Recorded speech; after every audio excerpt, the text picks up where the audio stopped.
सोयाबीनची भाजी खाऊन कंटाळलात किंवा सोयाबीनची भाजी आवडतच नसेल तर ही सोया टिक्की तुम्ही नक्की ट्राय करा.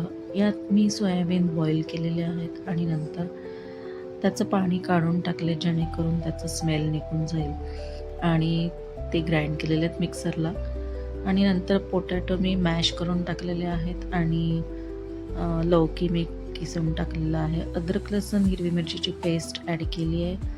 बेसिक मसाले ॲड केलेले आहेत आणि बाइंडिंगसाठी राईस आटा आणि कॉर्नफ्लॉवर ॲड केलेला आहे. तर याच्या टिक्कीज बनवून घेतलेल्या आहेत आणि या टिक्कीज मी शालो फ्राय केलेल्या आहेत तव्यावरती लाईट ब्राऊन होईपर्यंत आणि या टिक्कीज मी सर्व केलेल्या आहेत ग्रीन चटणीबरोबर. तर त्यात मी कोथिंबीर, कांदा आणि दही आणि बेसिक मसाले ॲड करून चटणी तयार केलेली आहे.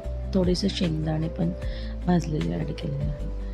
तर ही हेल्दी आणि इझी रेसिपी आहे. सोया टिक्की प्रोटीनयुक्त असल्यामुळे ही रेसिपी तुम्ही नक्की ट्राय करा and share me your feedback.